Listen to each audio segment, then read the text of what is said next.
Good morning and welcome to our morning session, 10 a.m. on December the 1st. It is the first of the month. As you know, I am Darryl Dunnington. I am the Principal Director of DSD Inc., and I will be your lecturer for today.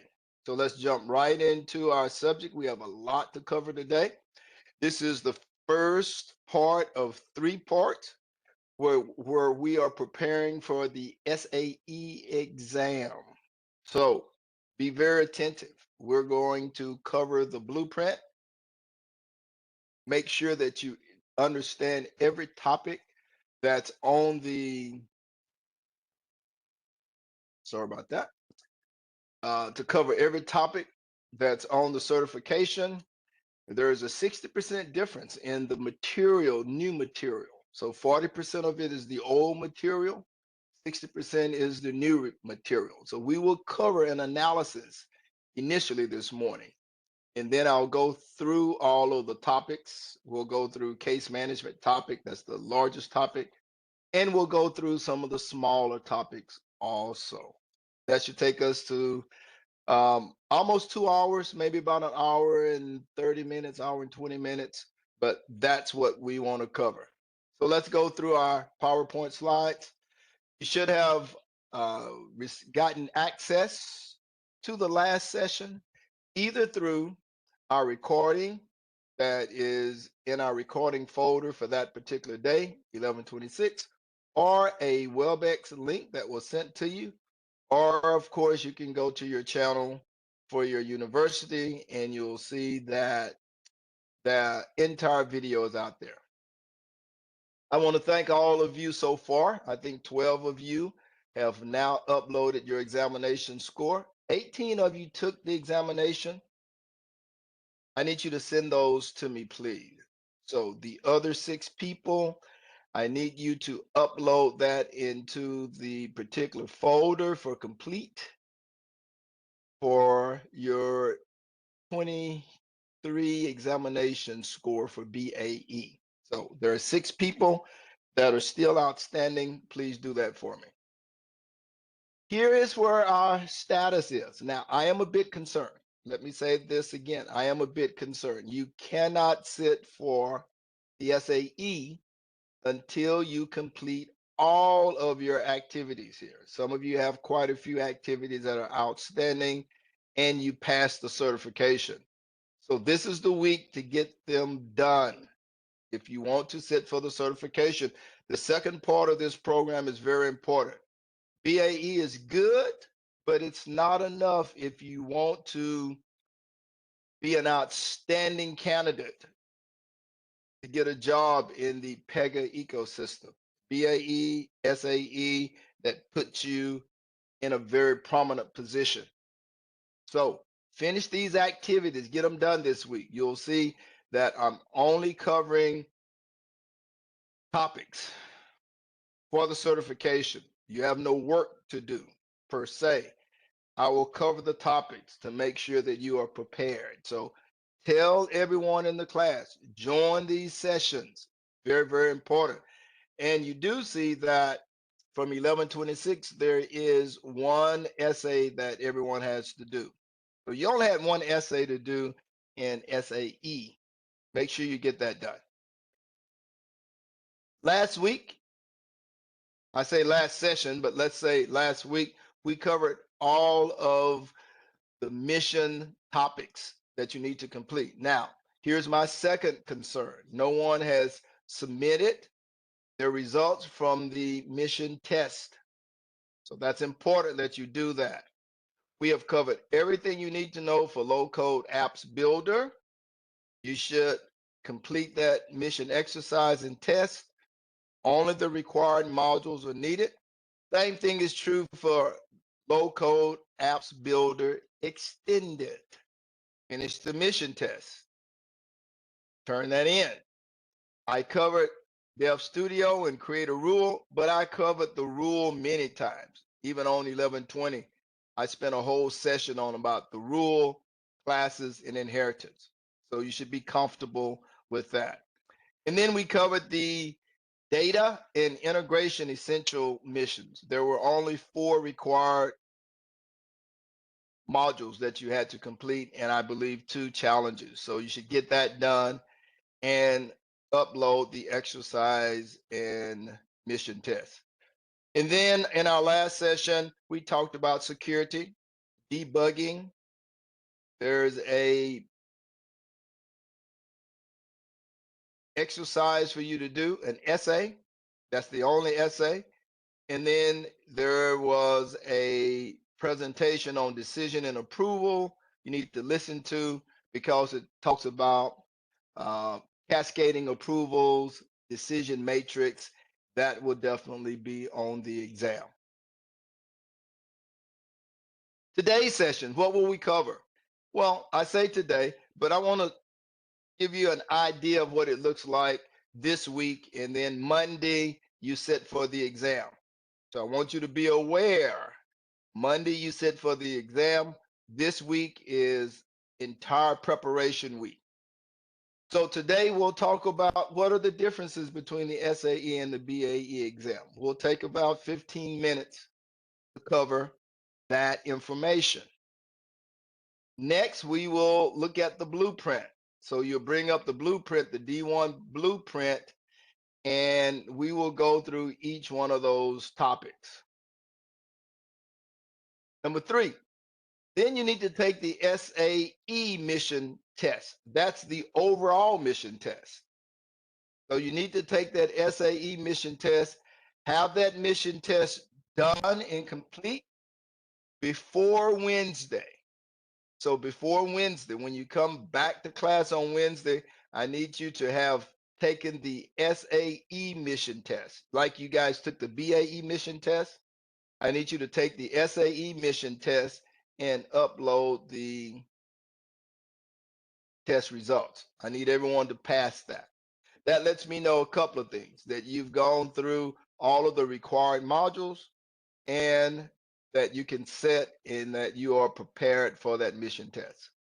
So Monday, in our evening session, we will continue the SAE and BAE comparison, and we'll use the blueprint. So we'll follow that information. We'll do the same thing on Wednesday. So that will be part 3. So it takes 3 lectures for me to get through all of those topics. I need everyone to attend. Make sure that everyone is here to attend, and we will get through all of those particular topics. And then you'll see that on Thursday morning, you'll sit for the SAE practice exam. Thursday, in our evening session, you'll take the Pega pre-test exam to qualify you for a voucher. And then Monday, you'll be prepared for the exam. So this is a week of preparation. Make sure that you attend all the sessions and stay through all of the sessions. In our next session, again, we'll cover the same thing. Our dates are the same, or our times for meeting are the same. Mondays, we meet from 10, 12, 6 to 8. Wednesday, we meet from 6:30 to 8:30. Thursday, we meet 10 to 12 and 7:30 to 9:30. Certifications are important. We've gotten to the point now. We are focused on the system architect. I'm excited for you. I want you to achieve that. So you have 1, 2, 3, 4 digital badges that you need to complete this week. Get it done before sitting for the exam, and that'll help us move and take the last 2 weeks and focus on AWS. All right, so let's go ahead and get started. I want to first start talking about the differences. So if you need to find a differences document, go to the folder, go to study guides. In your study guides, you'll see that there is a D0 file. One's in Spanish, one's in English. Of course, bring up the Spanish one. I have the English one up. And we'll cover the differences. Along with that, bring up the D1. After we cover the differences, the D1, we'll take a look at all of the topics for the exam blueprint. So let's start with that. Let's start with what are the topics for the exam blueprint. Well, if you go to the Pega certification, take a look here. Let me adjust my pages so that I can bounce from one to the other. There we go. When you look at the exam blueprint, you'll see that there is no Pega Express Delivery. There's only case management. But some of the concepts of Pega Express Delivery are rolled into application development and some of the other sections. So you still need to be aware of that. But case management is 33%. Covers mostly what we covered before, but there are 4 new sections associated with that. Data integration, 23%. You'll see that there are multiple new components associated with that. Security, 5%. DevOps, 5%. This is a new section for SAE. You did not have a DevOps for BAE. User experience, typically the same. We talk a little bit more about implementation and configuration. Remember, all of these, even though you're familiar with the topics, the 40% you're already familiar with, but they're not talking about design. They're talking about implementation and configuration. So you do have to know extended information surrounding those particular principles. Then we have application development. That's a bigger section, a newer section that we talk about here. We'll cover that adequately. You are well versed because we spent so much time on rules, rule sets, classes, inheritance. Notice that user storage, feedback, bugs, those are typically something that's in Pega Express Delivery. They just moved it into application development. So nothing new there, but just know that that is part of the certification. Then we have reporting. Nothing new about reporting, to be honest with you, same as before, but we have a new section called mobile, and that's the configuration of mobile apps. Now, also know that not all of these new topics were on the required modules. So if you're not familiar with it, after I lecture over it, you need to go back and read those modules. Those modules are there. Most of them are fairly simple and only have one topic in it. So you may want to go back and review that. All right, so let's go ahead and take a look at, let's do a comparison. I want to do a comparison between BAE and SAE. So bring up your document. Bring up that document. It's the D0 for you. The D0 document for you. Bring that up. Let's take a look at it. And I use my AI tool to compare the blue page for BAE with all of its categories with the blue page for SAE, all of the categories and all of the details behind it. So it does a fairly in-depth analysis to tell you if they're different, if they're the same, as far as what's being looked for. All right, so let's take a look here. Notice that here in for BAE SAE, this is for Pega Express Delivery. These are only BAE topics. So we won't cover any of this for Pega Express Delivery whatsoever. You don't have to worry about that. But just like I said before, some of the other components that were in BAE, they did get moved down. All right, let's move on to the next section. So this is what we'll cover today. For today, we will cover case management. Case management. Notice something. Here, this design case lifecycle, not anything really new there. So it says that it's the same. If you did well on BAE, you should do well here on SAE. The next one is add a service level agreement. It's the same also. It's identical wording. It's the identical wording. So they're going to ask you the same types of questions. But remember, though, they may ask you more about the configuration of that rule. So when I'm going through giving examples, going through examples, I'll show you how that service level agreement is configured and utilized. All right, the next one is routing, assignments, and user work groups. Well, we're familiar with that. That's absolutely the same too, identical, not much difference there. The next one is configure and send correspondence email. That's exactly the same. No new information that you need there. Identify duplicate cases. We did that. That's not anything new. But now here's one. Identify and add optional actions. Optional actions to a workflow. Similar. Not quite exactly the same. BAE, it was two separate topics. SAE, general in nature. We'll cover that just to make sure that you are familiar with it. All right, so let's go through here and look at pause and resume. That's exactly the same. So notice that in this section, most of it is the same. As I mentioned before, there's only about 4 that there is some differences. Skip a stage, a process the same, configure a child case, that's the same. Understand when to use automation shapes, that is the same. Create and manage user teams of users, that's exactly the same also. But we have 2 new sections, configure approval processes, cascading approvals. That is a SAE only topic, not a BAE. Again, I'll cover it. You should have listened to a audio from a presentation that was already out there from last week that covers it in detail. So make sure that if you didn't listen to it from our last session, go back and listen to that. But I will cover it today. And automated decisions using decision tables and decision trees. Those I will cover also. So that's all I'm going to focus on today.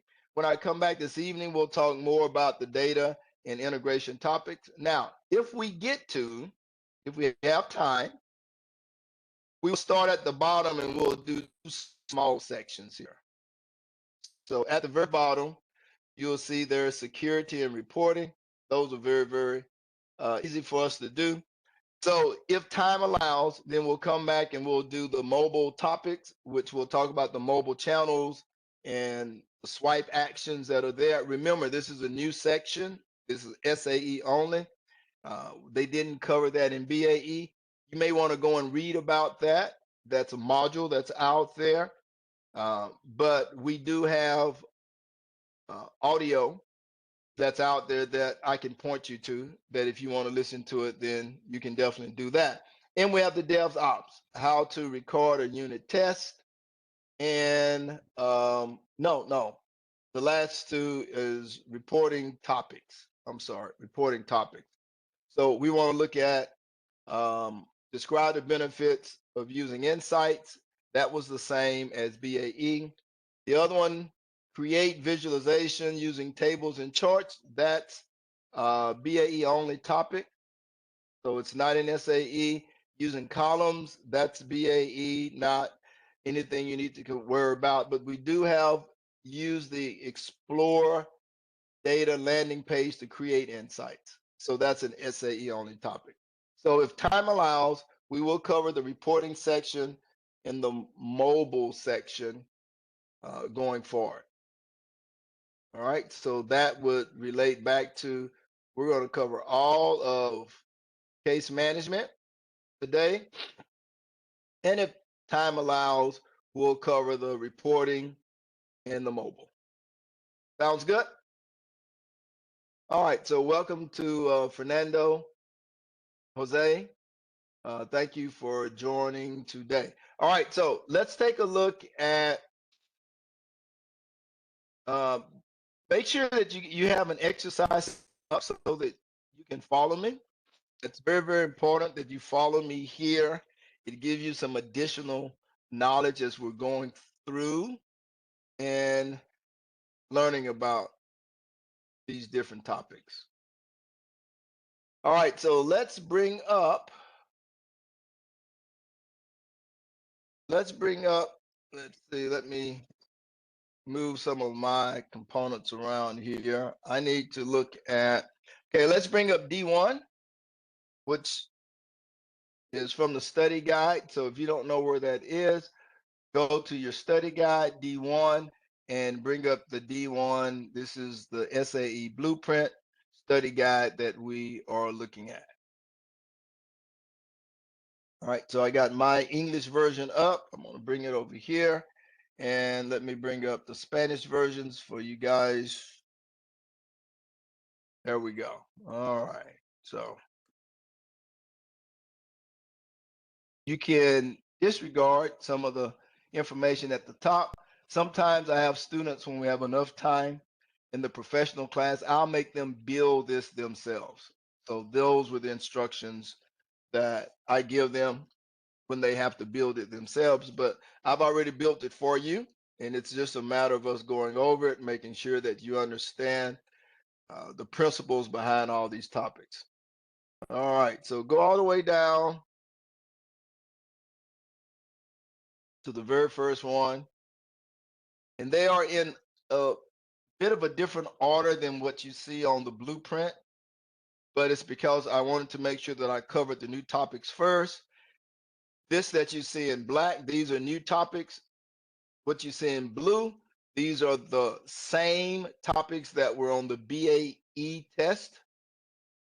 So that's some indication for you that all of these generally were on the BAE. These are the two new ones that are SAE. So let's go ahead and cover those first. Make sure that you're familiar with how to configure the approval process, case management, cascading approvals, and authority matrix. So let's take a look at that first. All right, so what are we saying here? When we're talking about the approval process, you're familiar with us going through and setting up an approval. So let's go take a look at that here. It's going to determine who needs to approve it and the type of approval that I need. Do I only need one person to approve it? That's considered single approval. If I need multiple people to approve it, that's considered a cascading approval inside of my reporting structure.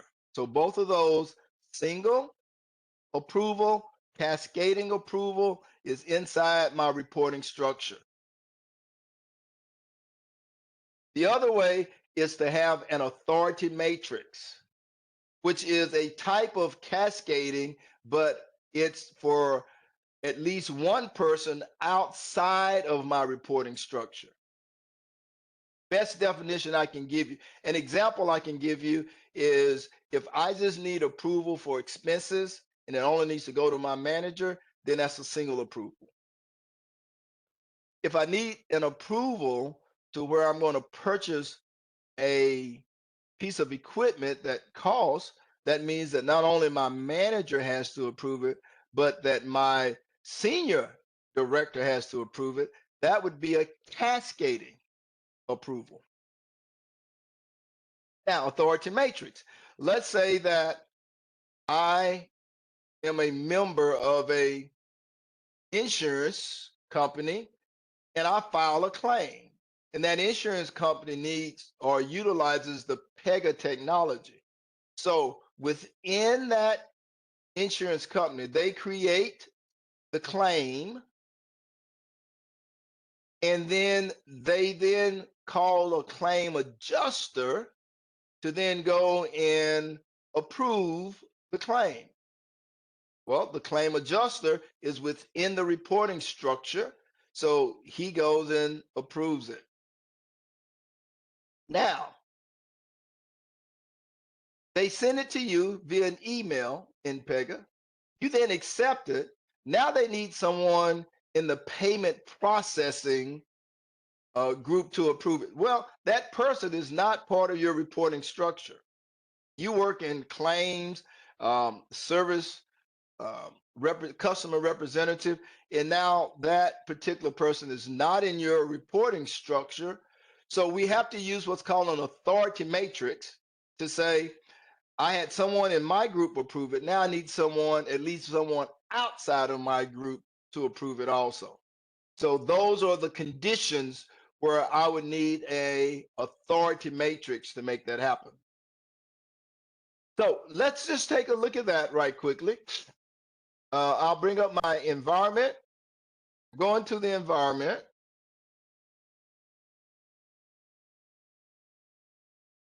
Give it a chance to come up. And we'll look at where we can add a step. Taking its time, but that's okay. So hopefully you're able to bring your environment up also. All right, so I come here and let's say that I want to do an approval, and we're all familiar with those. So let's just do it here. Easy to do. Here's my approve and reject. And watch what it opens up for me.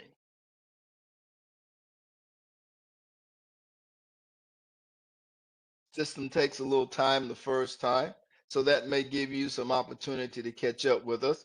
And matter of fact, while it's doing that, we can go over some of this information. So when we talk about the approval process, we're looking at who needs to approve it, how many approvals do we need, a single, cascading, someone that's all inside of my reporting structure, or I say authority matrix, at least one person outside of my reporting structure.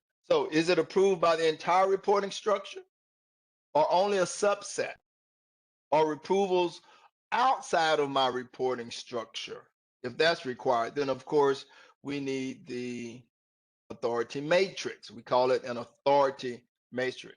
So here are the two types of approvals. Make sure that you understand those. The first is the reporting structure. This is the reporting structure. Sets a threshold to determine the required approvals. I can do it in Dev Studio. I can do it in, let's see, yeah. So as a matter of fact, I can only do it in Dev Studio. So this is a good example for me to show you. So I come to approval reject, and here all I can do is route. I can route for a single approval. If I'm in App Studio, that's probably a good question. If I'm in App Studio, then I only have the capability to do a single approval. Let's change to Dev Studio. Now remember, Dev Studio, App Studio works in collaboration, but there are some things that you can't do in App Studio because it's only for the business architect. Since cascading approvals are more complex than a single approval that I can do in App Studio, then I have to get into Dev Studio in order to do a cascading approval. Now I can still do a single approval, but to do a cascading approval or a authority matrix. All right. So now let's come over, click on step, and now let's do an approval, and you'll see that it gives me more information in my context pane. It shows here, you want to do a single level? That's all I had the option to do in App Studio. But in Dev Studio, it says, you want to do a single level? Then specify the user as if you were in App Studio. But I can now say, no, I want to do a cascading approval. Now the cascading approval gives you features that says what? Oh, here's a reporting structure. And I have two options for cascading approval. I can stay within my reporting structure, or I can say there is at least one person or one entity that needs to approve this, and it's outside of my reporting structure. So that would be an authority matrix. But look at the reporting structure, then I just need to specify who within my reporting structure I would like to approve and what the levels are. I need one person to approve it, or I need all of them. So it will look at my reporting structure and determine if I only need to go up one level or how many levels do I need to go up. So now this is a great opportunity to talk about where is my reporting structure defined. As an operator, I must specify when I am being set up. Someone needs to specify what group I am working within my company. So in the operator ID, you'll see that when it opens up, there's a tab that specifies your org structure. If you are in the accounting department, you probably have an accounting manager. Accounting manager has accounting director. Accounting director reports to the VP. That's how that information is set up. Here, when I go to work, here's my organizational unit. So my organizational unit will specify the unit that I am associated with. And here is my reporting structure. So if asked, the reporting structure is defined on the operator ID. And that is good for single approval and for cascading approval for the reporting structure. And here you're seeing that the way this operator is set up, I'm the author and auditor at the same level. We report to the manager reports to the director reports to the administrator reports to the VP, and then it goes on from there.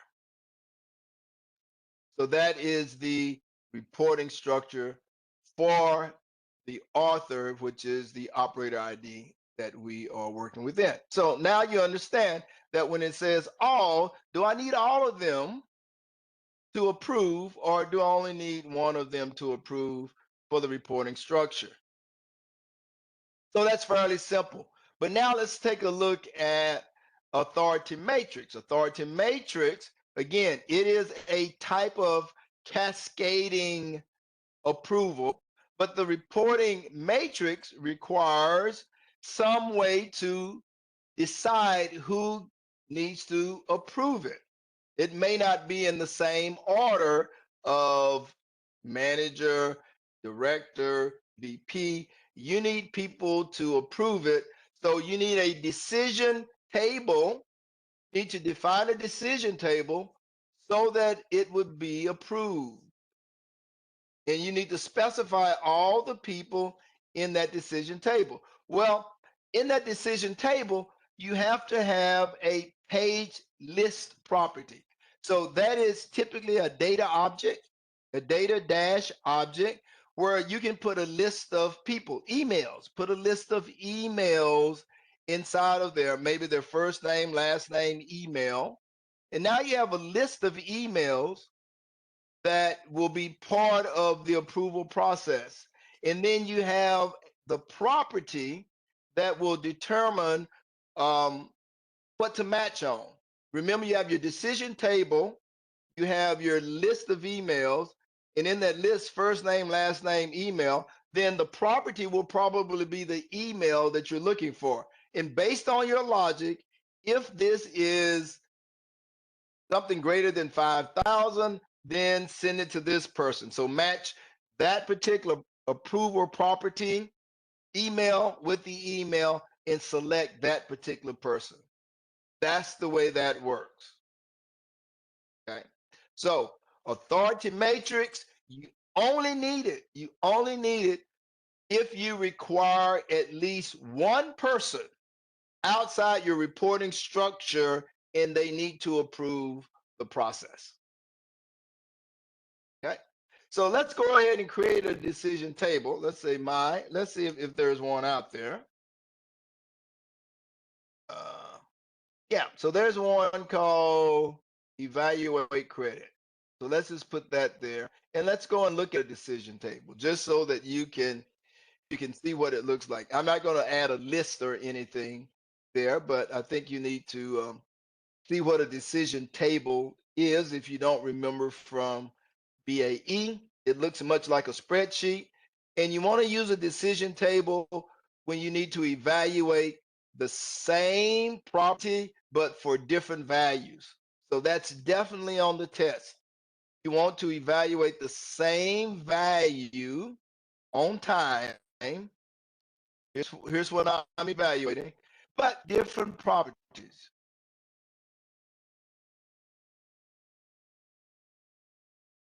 So this says if it's up to 15 minutes, then return service total.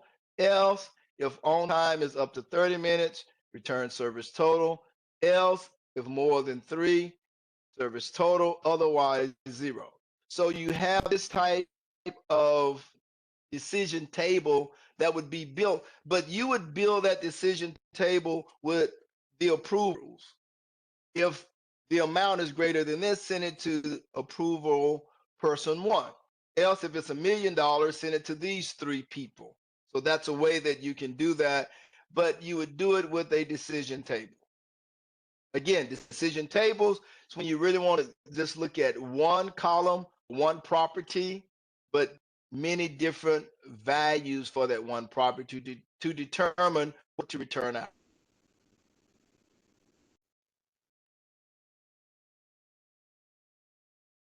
All right. All right, so let's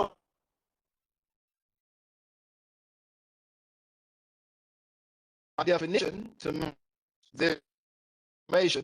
So then here that there are several ways to populate a data structure. Decision table, decision page, activity, data transform. In our case, we're using a decision table to identify levels of approval. And this is done in it. So here's an example.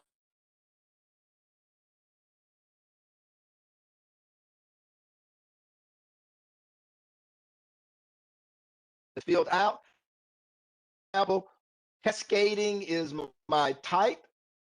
Authority matrix indicates that I need at least one person outside of my reporting structure to approve. Here's my decision table that would have my vendors that I want to approve based upon some decision criteria. Here's my list of vendors.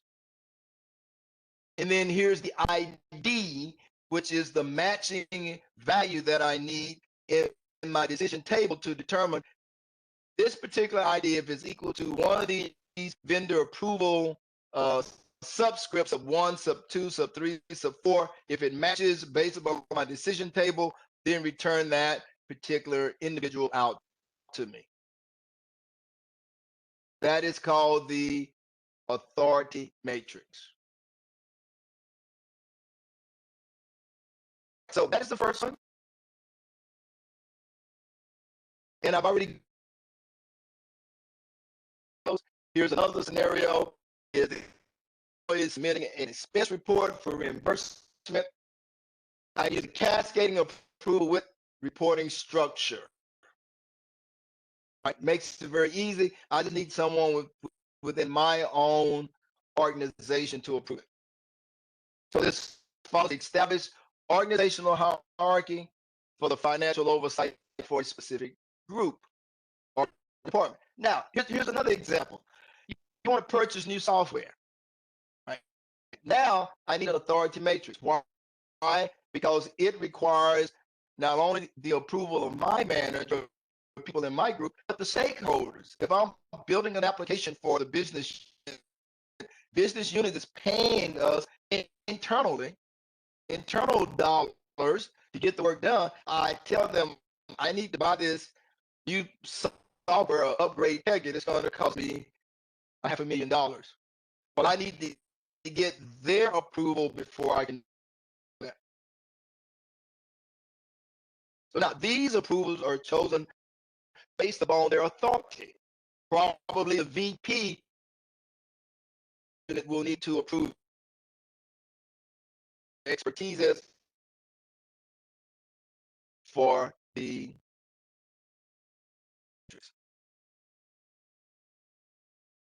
I gave you the example about the claim. it could go outside to the person that filed the claim may be an approver. So it could be outside of the not only your department, but outside of your whole organization. It could be a whole different person, a different to approve. All right, so let's.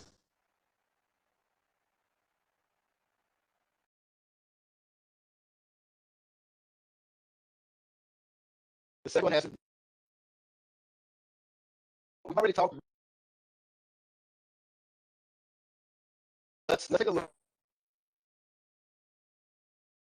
Automate decision. You or a this. Look at the difference and draw. Showing you the differences. Let's rule. E application. Use decision tree.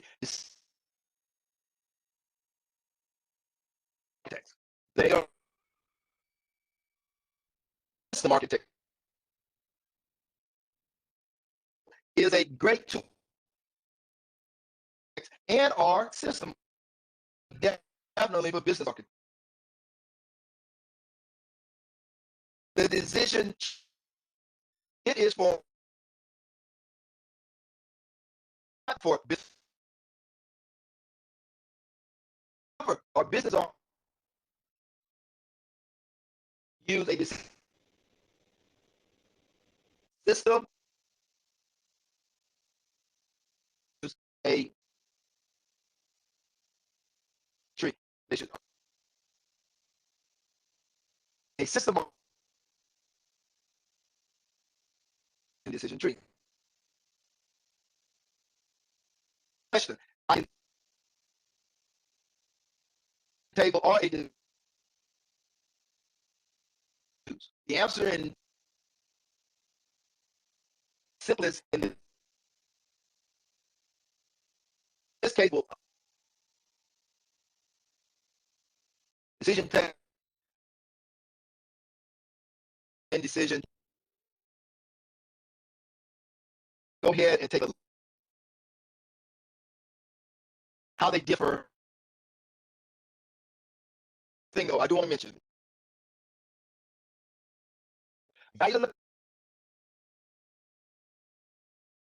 So that certification.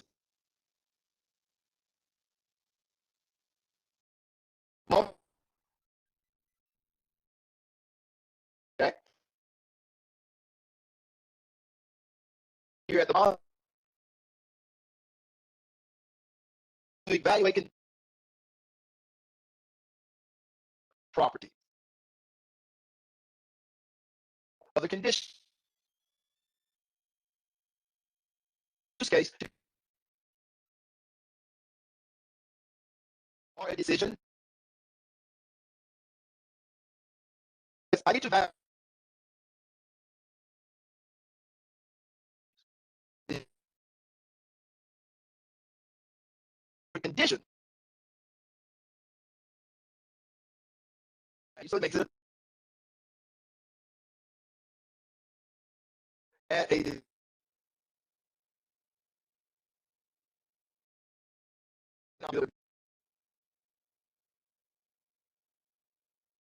I wanted to build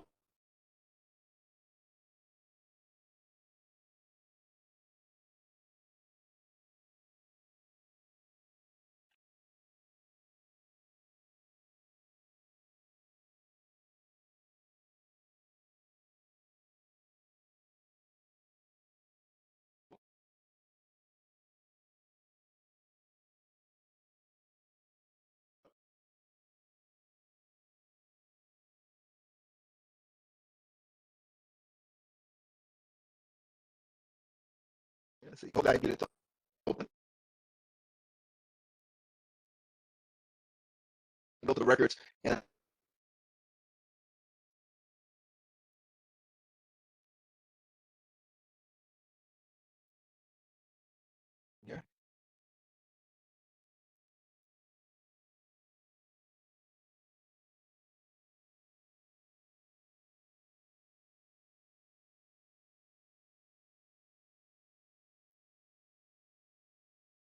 getting a response.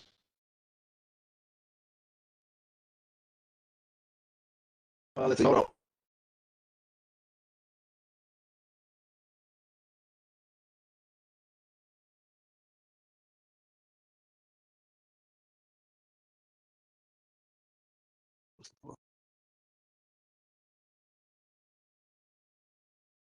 Load.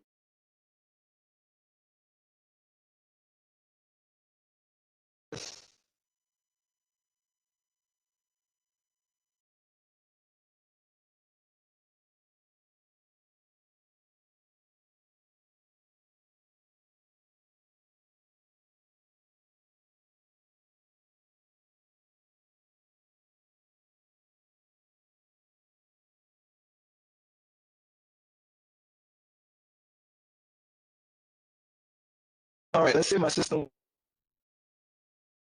Hold it and I'll open.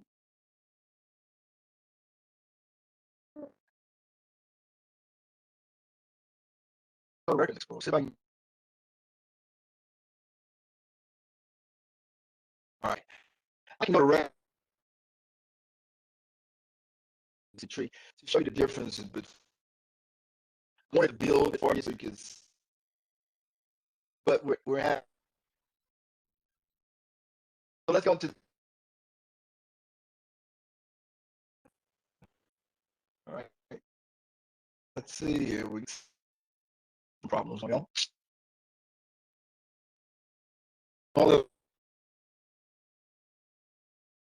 that.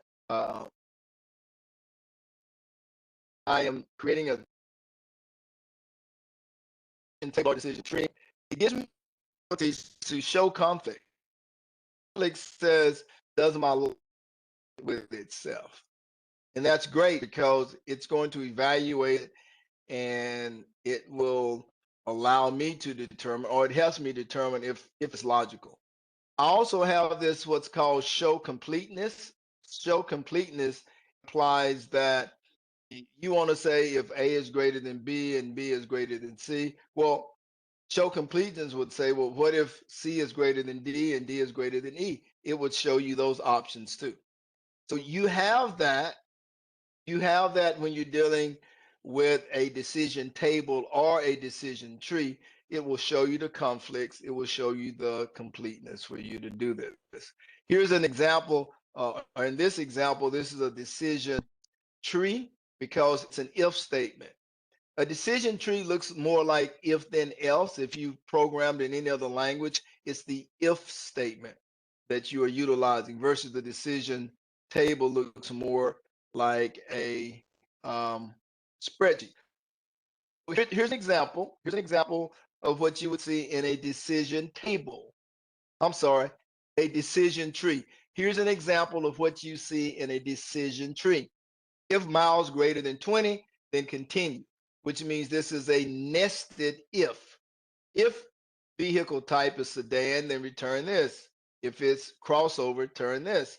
If it's truck, turn this. Now, if miles is greater than 10, then continue. Or if miles is equal to 0, then continue. And then it does the evaluation here. So it's multiple criteria that I'm using on multiple if statements. So it's a bit more complex. I could not really build that within a decision table. So I choose to use a decision tree to make that happen. Now let's take a look at, see if I can get to in Dev Studio now that my system has refreshed. I won't try to go and build anything new. It looks like I'm having network problems. So I can look at existing ruled instances that are already out there. So let's go to the Records Explorer and let's see that if this image has a decision table in it already. Let's go to decision tables, show you the example of a decision table. All right, so let's see. Here's a, see if I can find a good one. Let's just look at this here.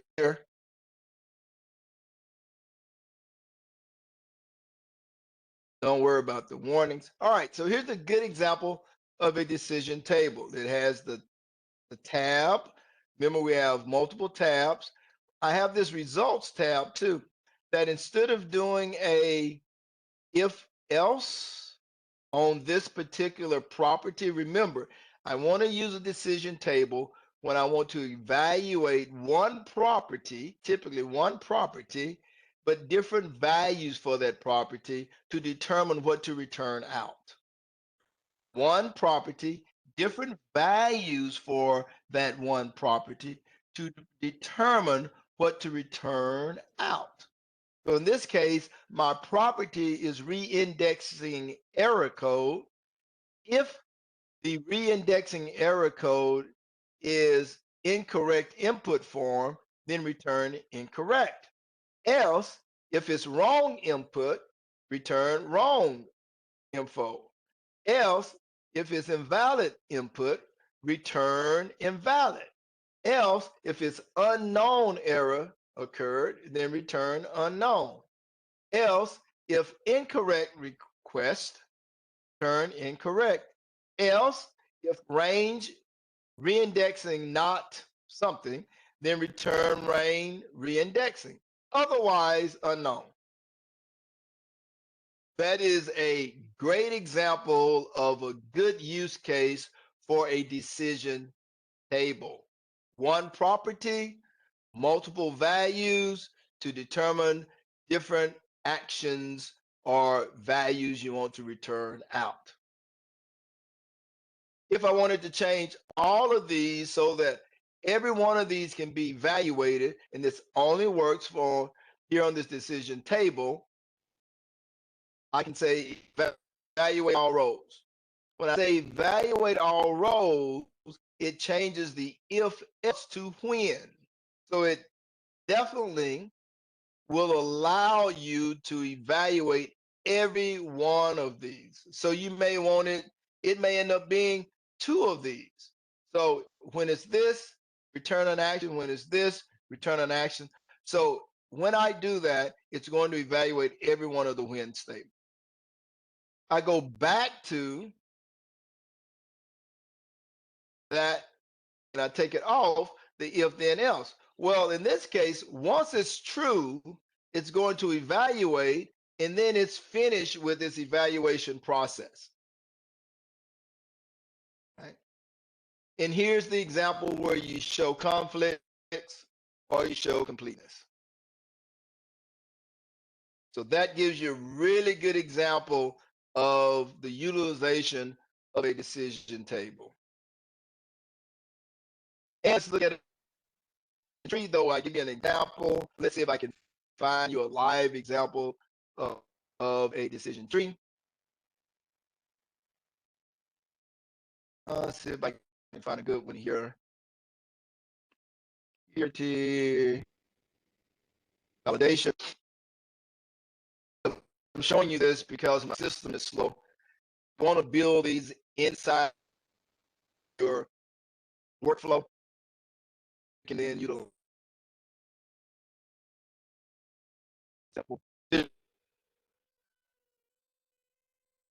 if this no, then return nothing. Pretty simple. But if, for instance, said but something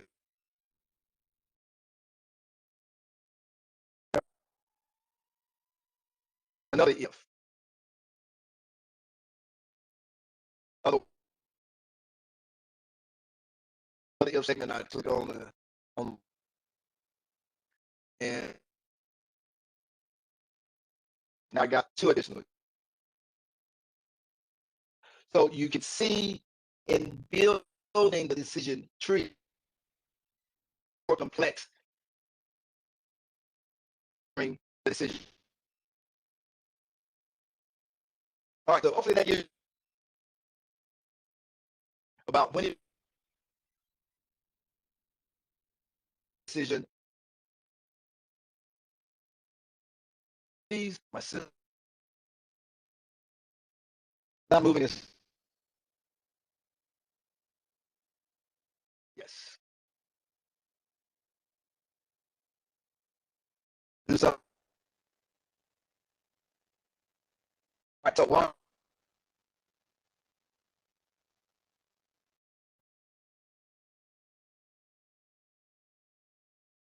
All of these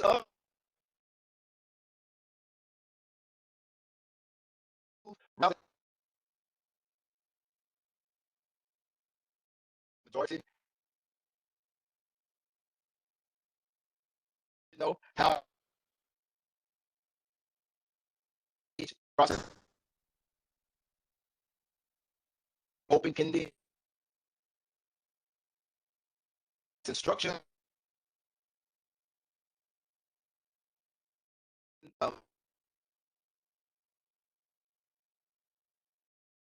features.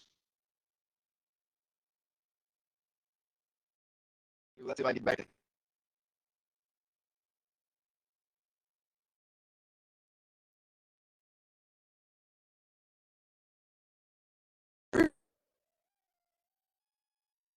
And get through it. This.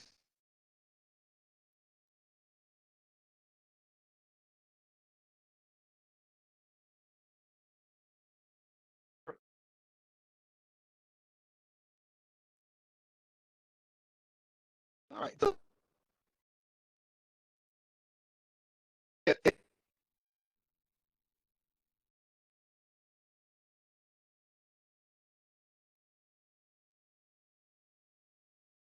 I'll just deal with the end. It's great. Case here you see in my, these are my, remember when the change in owner, or it just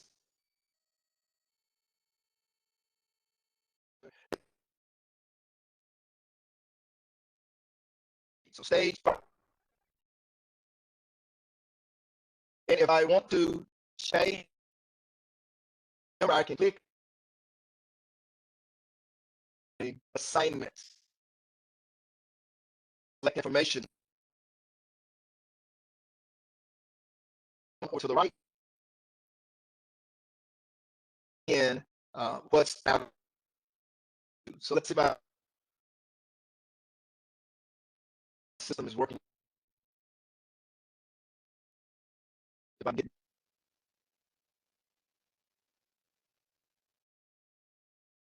does that help me? I'm getting to a different.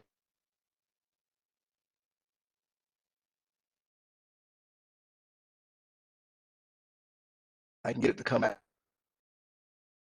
Well, I can bring up exercise environment. Let's bring up the.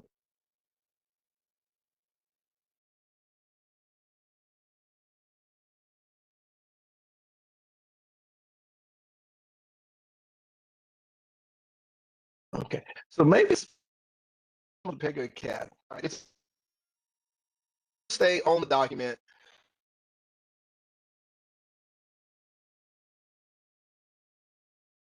At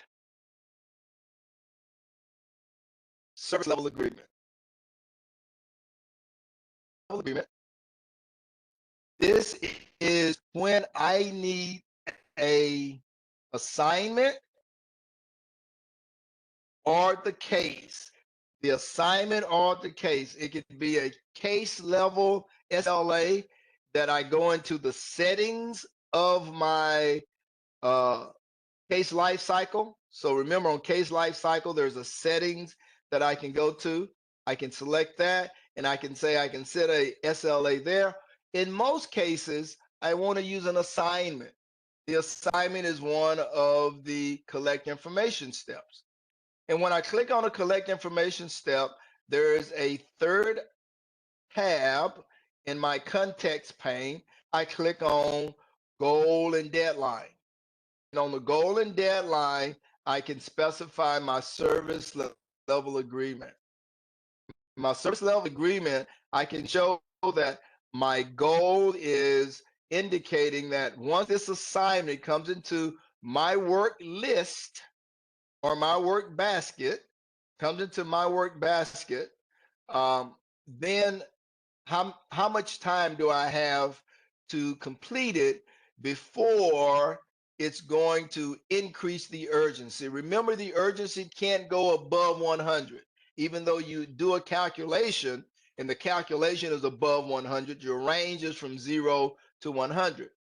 So my goal is, in this case, 15 minutes. If in 15 minutes I don't complete the exercise of my assignment and it's still in my work list, then it's going to increase the urgency by 20.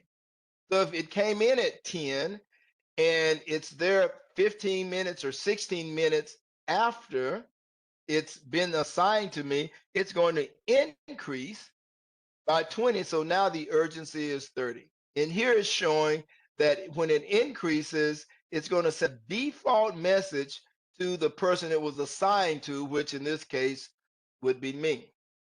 So remember, we have a goal, a deadline, and a past deadline. A goal, a deadline, and a past deadline. The deadline, the goal is within the deadline. So if I have a goal for 2 days, then my deadline has to be 2 days or more. So I have a goal for 2 days, deadline for 3.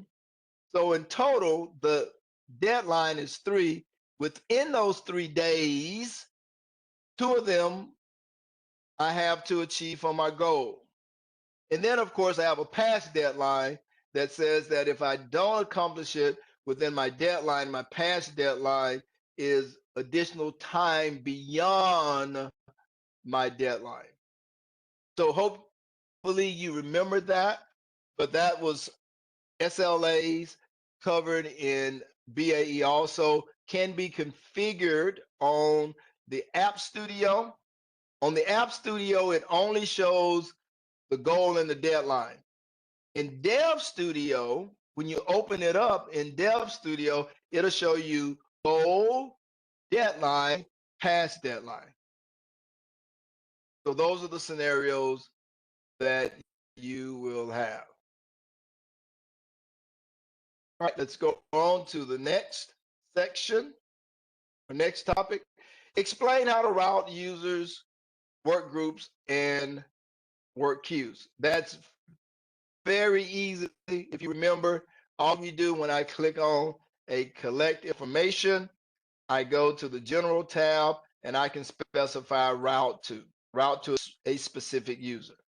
And I can say, I can send it to a work group or a work queue, and I can route it to a name. I can specify all the information right here, right? All right, so let's go on to the next one, which is how to do send email. So all of these are the easy ones. You guys are very familiar with these. I won't spend much time. We have a automation that allows you to select email. So I go in and I select an email, and the required field is the send to field. Who do I need to send it to, right? And you specify where to get their email address, and you put a subject line in. Remember, the asterisks indicate these are required fields. And I can compose my message. I could open up compose, and here I could write my message, and I could also have properties be included in my message so that it fills in that information at time of execution. So if there's a property, you'll see that it has the less than dot property name, and that would be filled in at the time of the email being sent out as part of the workflow.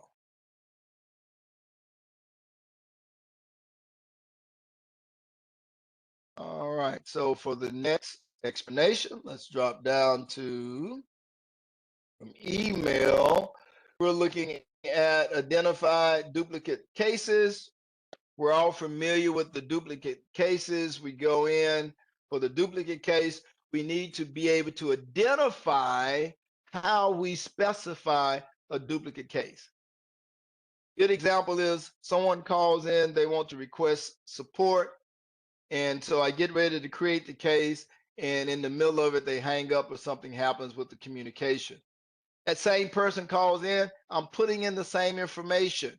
It seems similar, but in my system, I can set up a automation that will indicate if it is a duplicate case by me saying, well, maybe if the first name and the last name are the same, and it's from a certain state, and it is a particular phone number. So I may set that up by saying first name, last name the same. But that's the first criteria. And if that's true, then I break it down and say, now, what if it's the weighted evaluation and I give them some numbers, maybe 25 points each. And if the weight exceeds whatever threshold I've set, then I would say it is a duplicate number. So in this case, I'm looking, here's my duplicate search, and I am setting it up to say when the make is the same. So now I'm looking at cars. I'm comparing the cars in my system. If they are the same, right, that's my first base criteria called the base criteria that I'm looking at. Then I want to look at my weighted condition. My weighted condition says if one of these conditions are true, each one I give them 25 points each. If any two of these are true, it's going to match my weighted condition, then I'm going to consider this particular case a duplicate.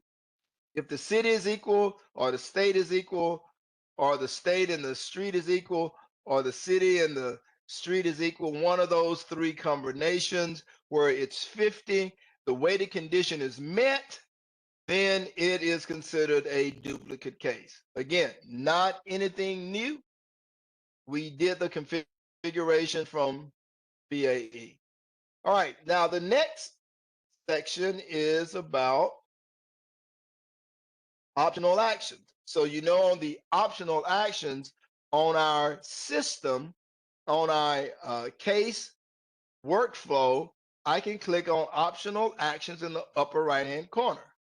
When I do that, it gives me the capability to set what we call case-wide actions.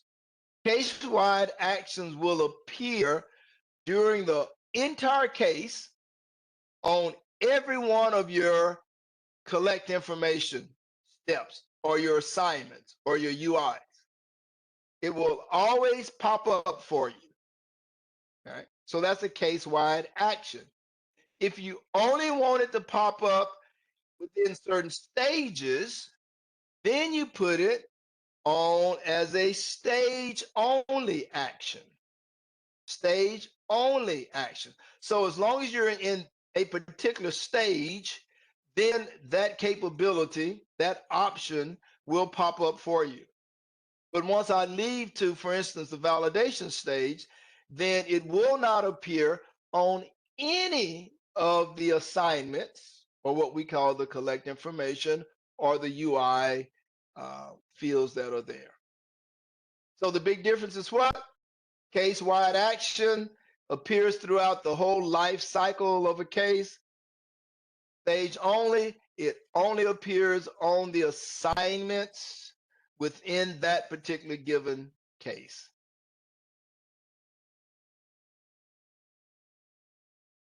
All right. Next one is describe how to automate workflow with the decision using conditions. Well, we use the workflow by using the when in Pega. I can use the when rule. The when rule, I can set the conditions to say when it's true, follow this arrow, else I can have it follow the other arrow. So you've done that before. But now I can also use the decision table or the decision tree. Remember, I can use a decision table or decision tree or a when rule to do evaluations of the flow, a decision shape. Let me say, a decision shape can utilize the when rule, decision table, and the decision tree.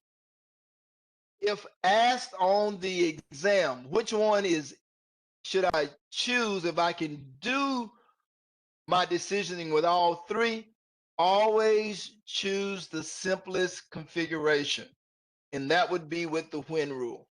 The when rule is easier to configure than a decision table. A decision table is easier to configure than a decision tree. But all three of those can be used with the decision shape to automate the workflow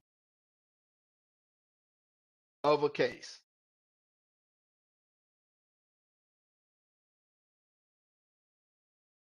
Right, let's take a look at this is not anything.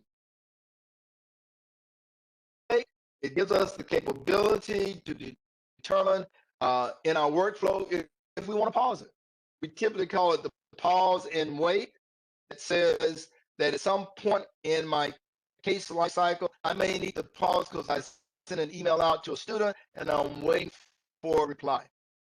So that's where I would set a pause up as that says, now I got two ways, case dependency or time. So I'm waiting for maybe a child case, parent case will continue. Or I can say, I consider the example is showing you, and this is saying any or all to be resolved. Any one of them can be resolved in multiple child cases.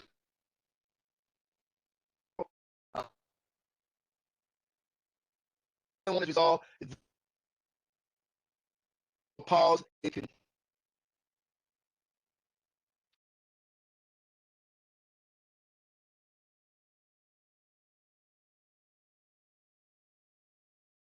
from that when you have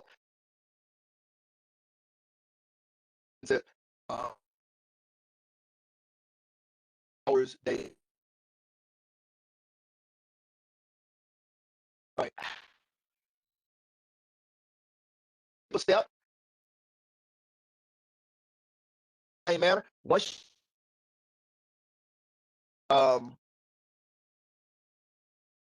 you'll see that you have an option that, or you can set determine if it should. So you get this on these.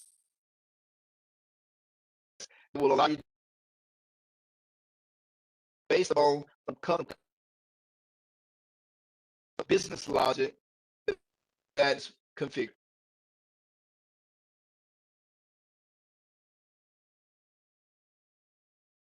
So next,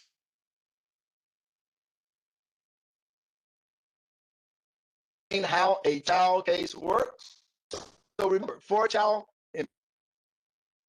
I have an automation that says create a case, and that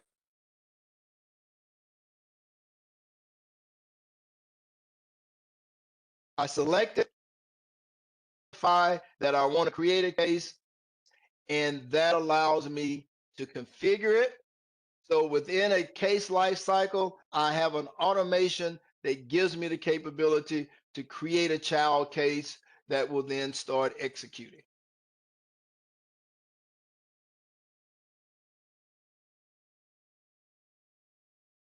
All right, our next topic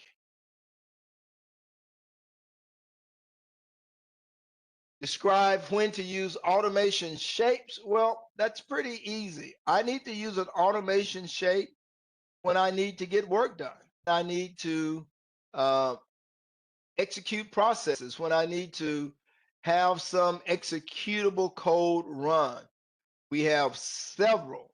We have several automations that we utilize, all of the Brown automations that we have, the decisioning that we have, they are all built for you to allow you to reduce your human errors, identify the appropriate case or the appropriate assignment that you need, and it helps you to save development time and make sure that your design is very, very efficient. So those automations are there for you. They're part of the low code process that we go through. Okay. And then you have create and manage teams. And of course, we go there and we can identify the teams that we need, the personas. And from that persona, we associate an operator. And from an operator, we associate a group. And we do that in user management. Okay. So what we're going to do, we're going to pause right now. Let's pause just for a second. And we'll come back in 10 minutes and we'll pick up the last two sections. So let me pause. Okay, so we just finished the section for case management. We covered all of these topics. Again, the majority of these topics, they were BAE. All of these were BAE except for when you got to configure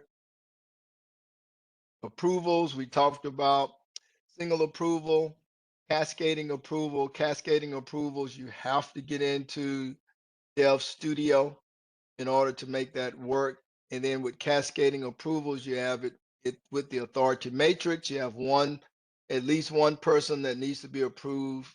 That's an approver outside of your reporting structure, or you can have a cascading approval within your reporting structure. You have one to all of them. So that one was new. And the other was using a decision table versus a decision tree. And we use a decision table. It looks more like a spreadsheet. It's a tool for the BA, though the SA can use it. But it's for one property, typically, where you have multiple values. You want to return out different results on that. Decision tree is a bit more complex, more of an if then else type of configuration. It's definitely designed for the system architect. And you want it when you have multiple types of conditional evaluations that you utilize. So those were the only two new ones. All of these come from BA. Now, I want to skip down to the last two. These last two, we'll look at reporting and mobility. Okay, reporting and mobility. So let's take your screen, scroll all the way down to the bottom of your document, your D1 document. All right, then let's come up to reporting. If we can get to reporting here. Is explore data. Explore data. I think, yep, there's only two described insights. Yeah, so this is rule sets and tracing. Right. So we're going to start right there. So let me do it for my English version so I can go along with you here. Two short sections, nothing difficult at all. We actually covered describe benefits. This was something that was already covered in BA. The benefits, of course, is that I can do two things. I can take data and I can quickly put it into a table for visualization and for charts. That's the benefit of insights. Typically, you want the data or the results of what you use in insights to be used by marketing groups that really need a snapshot. Hey, here's some good performance information from our product, and let's get into Pega's insights and let's tableize the data for visualization, or let's make sure that we take that data and we create some charts to make that happen so we can present it. And they are interactive charts that can do that. So where do we do that? With my system up, keeping my fingers crossed. Let's go to um, App Studio. It's an App Studio Insights. It's not in Dev Studio. So it's a tool that's used both by the SAE and the BAE, but it's definitely something that can be utilized strongly by the BAE. And we go to Explore Data. When we get into Explore Data, it's going to show us all of the reports that are already created.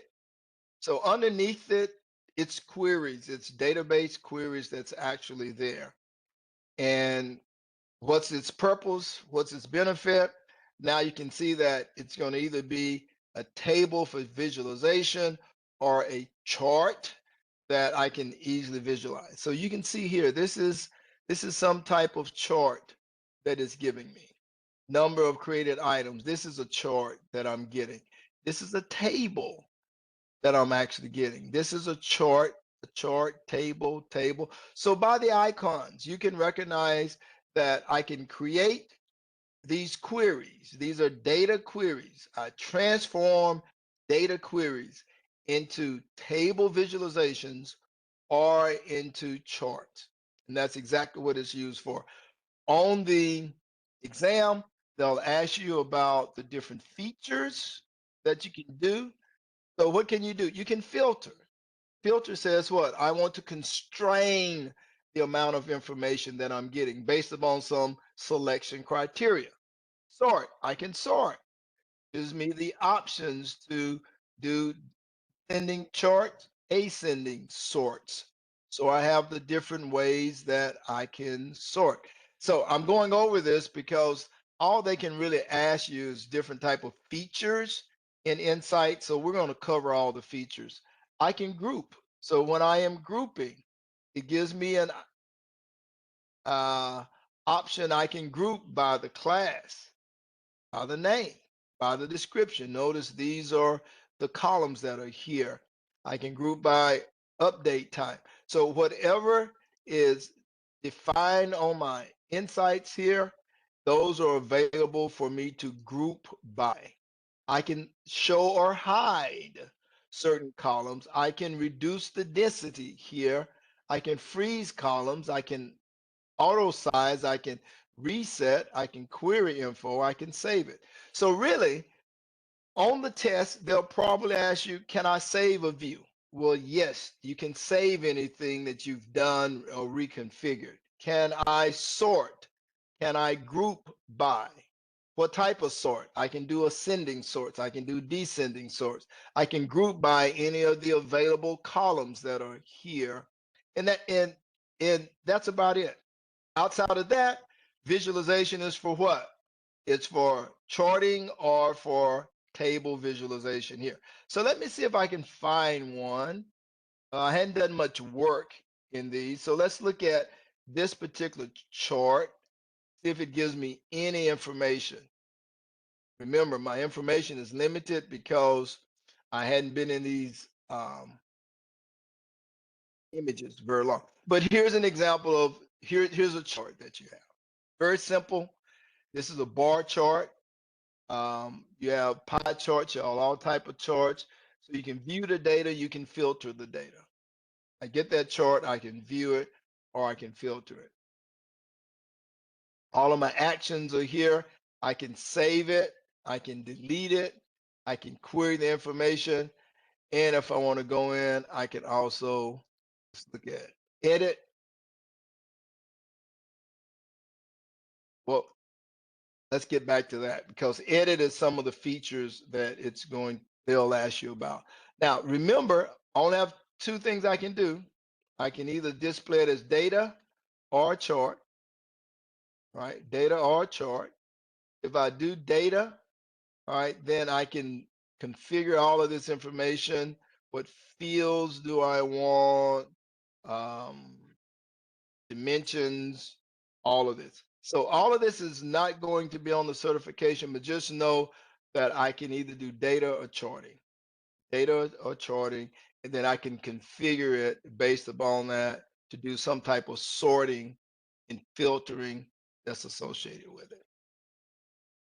And that should cover all of the information that you need to know for the benefits. This is a new question. Show how to use the Explore Data landing page for insights. I just went over that. That's just part of the routine that I can sort, um, I can filter, all of that. I can hide, I can delete columns, I can show columns. So that really speaks more to the different actions that you can do. You can save it, you can delete it, you can query it, you can save the insight so you can create something new. And even when I come back to this top portion, it speaks to sorting, grouping, hiding columns, things of that nature. All right, so let's move on to our last section that we're going to cover today. This last section is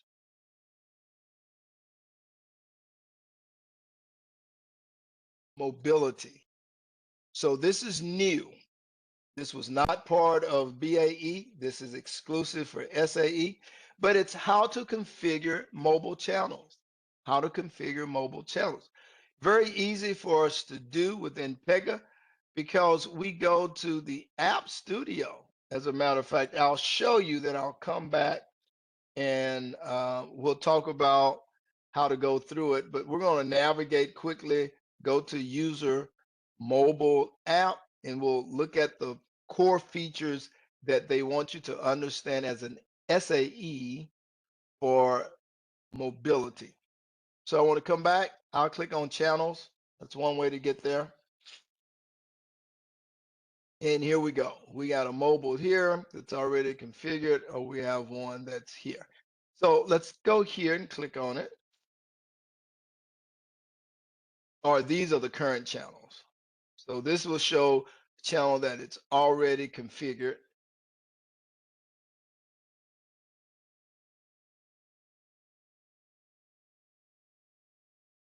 And you see it gives you a little image, all the native screens here. Changes a bit. So we have Apple and Android, and then we have Pega built on that. I don't want to change it. Let's go back to the one here. Right. So if I do this, right? Again, let's make sure that we cover this. Apple, Android, and then Pega Customize. Those are my three mobile configurations I can do.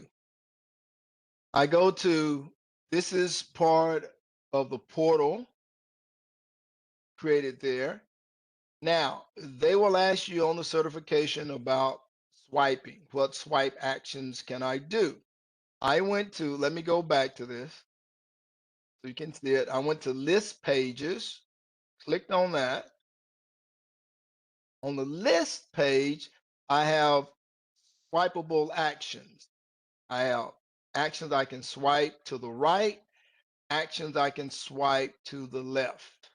It also has it where I have cases that I can specify that I'm going to utilize. So it's going to show you what case I'm utilizing and what my swipe actions are. Right? When I go to my configure layout is going to talk about branding. Now, these are my colors. You know, what do I set for my branding and my theme? All right. So I have my branding and I have my theme. And that's going to allow me to set the colors and many of the other options that I can utilize. My icons, I have text, I have icons, I have images. And where does that come from? It comes from branding. So I'm in essence talking about not only this first page here, but I'm also talking about the second page. Here's my swipe actions that I made reference to. And now the second topic for mobility is describe how to configure my swipe actions and my image assets. So I showed you the swipe actions. Now I'm showing you the image access. You go to the branding, you go to image, you can choose images. You got icons and text that you also have. Again, that's in branding. And when you're dealing with the swipe actions, you go into content and you're going to list. And in the list, you're going to see you got the right and your left swipe actions. That concludes all of our lecture for today.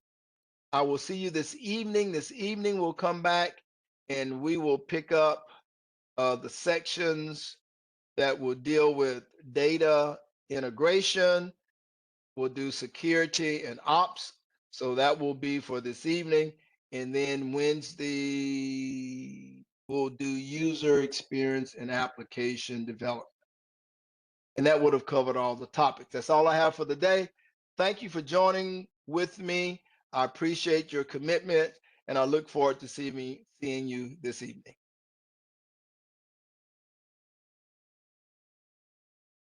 You guys have a great day.